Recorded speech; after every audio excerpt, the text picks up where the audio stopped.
សួស្តីបងប្អូនទាំងអស់គ្នាបាទនៅក្នុងវីដេអូថ្ងៃនេះគឺខ្ញុំធ្វើការដើម្បីឆ្លើយតបឬក៏ធ្វើការពន្យល់បន្តិចអំពីបងប្អូនយើងដែលមានការភ័ន្តច្រឡំចំពោះអ្នកដែលទទួលនៅអត្ថប្រយោជន៍ SNAP ឬក៏ Food Stamp នៅក្នុងច្បាប់ One Big Beautiful Bill របស់ប្រធានាធិបតី Donald Trump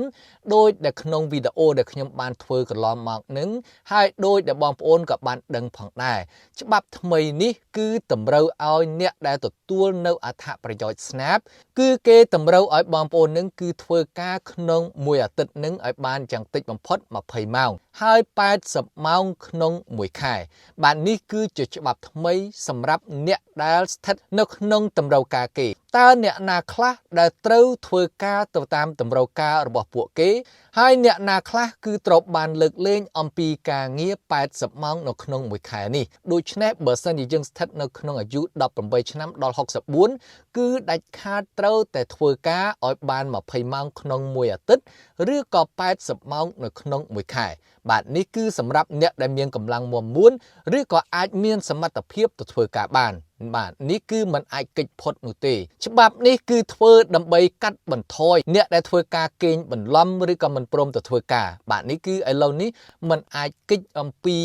ច្បាប់មួយនេះបានទេសម្រាប់អ្នកដែលធ្វើការកេងបន្លំកន្លងមកនោះប៉ុន្តែនៅក្នុងច្បាប់នេះផងដែរក៏មានករណីលើកលែងបើទោះបីជាបងប្អូនស្ថិតនៅក្នុងអាយុ18ឆ្នាំដល់64ឆ្នាំក៏ដោយតើករណីណាខ្លះដែលត្រូវបានលើកលែងទី1ឪពុកម្ដាយដែលមានកូនស្ថិតនៅក្រោមបន្ទុកដែលមានអាយុចាប់ពី14ឆ្នាំចុះក្រោមមកគឺករណីនេះគឺត្រូវបានលើកលែងបងប្អូនមិនចាំបាច់ទៅធ្វើការឬក៏ធ្វើការឲ្យបាន80ម៉ោងក្នុងមួយខែនោះទេឲ្យតែថាយើងមានកូនតូចឬក៏ស្ថិតនៅក្នុងបន្ទុករបស់យើងដែលយើងត្រូវការមើលការថែទាំនោះបាទគឺចាប់ពីអាយុ14ឆ្នាំចុះក្រោមគឺឪពុកម្ដាយមិនចាំបាច់ធ្វើការ80ម៉ោងក្នុងមួយខែនោះទេបាទនេះគឺជាករណីលើកលែងបាននៅត្រង់ចំណុចនេះហើយដែលធ្វើឲ្យបងប្អូនយើងមួយចំនួននឹងគឺមានការភ័ន្តច្រឡំទៅនឹងច្បាប់ថ្មីតម្រូវការងារនោះបាទគឺជាចំណុចនេះហើយចំណុចមួយទៀតដែលធ្វើឲ្យបងប្អូនយើងមានការភ័ន្តច្រឡំហើយគាត់ក៏បានសាកសួរផងដែរហើយក្នុងករណីលើកលែងមួយទៀតបាទក្នុងករណីលើកលែងមួយទៀតនោះគឺសម្រាប់បងប្អូនណាដែលមានសម្បត្តិពេទ្យបញ្ជាក់ថាយើងមិនអាចទៅធ្វើការបានលុះត្រាតែបងប្អូនមានសម្បត្តិពេទ្យនឹងចេញមកពីដុកទ័រយើងថាអូយើងមិនអាចទៅធ្វើការបានទេដោយសារយើងនឹងnóiថាឈឺដៃឈឺជើងឈឺចង្កេះឬក៏មានបញ្ហាសុខភាពដូចជាកាពះពោះវៀនឬក៏បញ្ហាណាមួយដូចថាបាត់ការចងចាំមិនសូវចងចាំអីហ្នឹងក៏ដោយក្នុងករណីណាមួយក៏ដោយឲ្យតែចេញសម្បត្តិអំពីពេទ្យបញ្ជាក់ថាយើងមិនអាចទៅធ្វើការបានទេនៅក្នុងលក្ខខណ្ឌនេះក៏ស្ថិតនៅក្នុងករណីលើកលែងដែលបងប្អូនមិនចាំបាច់ទៅធ្វើការឲ្យបាន80ម៉ោងក្នុងមួយខែឬក៏20ម៉ោងក្នុងមួយអាទិត្យនោះទេហើយនៅត្រង់ចំណុចនៃករណីលើកលែងមួយចំនួនទៀតដូចជាបងប្អូនខ្លះដែលគាត់មានជាប់ពាក់ព័ន្ធទៅនឹងបញ្ហាគ្រឿងញៀនបាទគឺកំពុងតែស្ថិតនៅក្នុងការព្យាបាលនៃគ្រឿងញៀននោះក៏គេមិនតម្រូវឲ្យអ្នកទាំងអស់នោះទៅធ្វើការដែរហើយចំណុចទី2ដូចសូម្បីតែអ្នកដែលញៀនគ្រឿងស្រវឹងដូចគ្រឿងសូរ៉ាឬក៏គ្រឿងអីហ្នឹង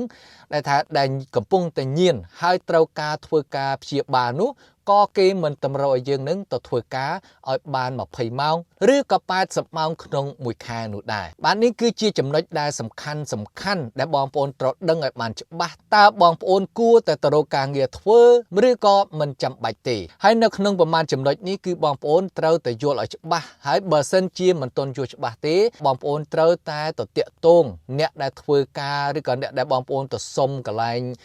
ទីភ្នាក់ងារឬក៏ agency SNAP ឬក៏ Food Stamp នឹងគឺត្រូវតែសួរគេបញ្ជាក់គេនឹងឲ្យបានច្បាស់លាស់ថាបងប្អូនត្រូវទៅរកការងារធ្វើឬក៏មិនចាំបាច់នោះទេបាទអ្វីដែលសំខាន់នោះគឺ agency ឬក៏ទីភ្នាក់ងារនោះគេអាចនឹងបញ្ជាក់ដោយបំបត្តិចម្ងល់របស់បងប្អូនបានហើយចំណុចចុងក្រោយបើសិនជាបងប្អូនស្ថិតនៅក្នុង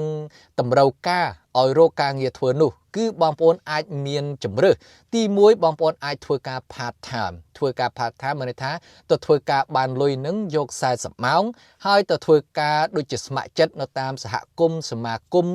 ឬជាពិសេសទៅគឺយើងអាចទៅសុំកន្លែងរៀន ដូចជានៅកន្លែងកម្មវិធី Snap នឹងគឺគេមានកម្មវិធីមួយ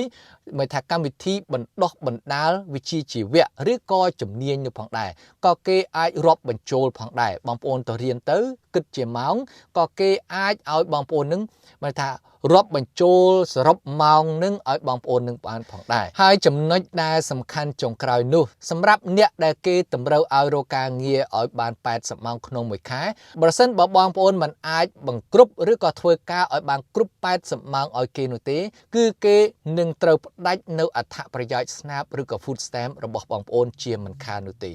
ដូច្នេះបងប្អូនត្រូវតែធ្វើការតាក់ទងជាមួយនឹង agency ឬក៏ទីភ្នាក់ងារនឹងឲ្យបានមុនពេលថ្ងៃកំណត់គេជិតមកដល់នេះបាទកុំរងចាំរហូតដល់ថ្ងៃផុតកំណត់នោះបងប្អូនត្រូវតែធ្វើការតាក់ទងគេឲ្យបាន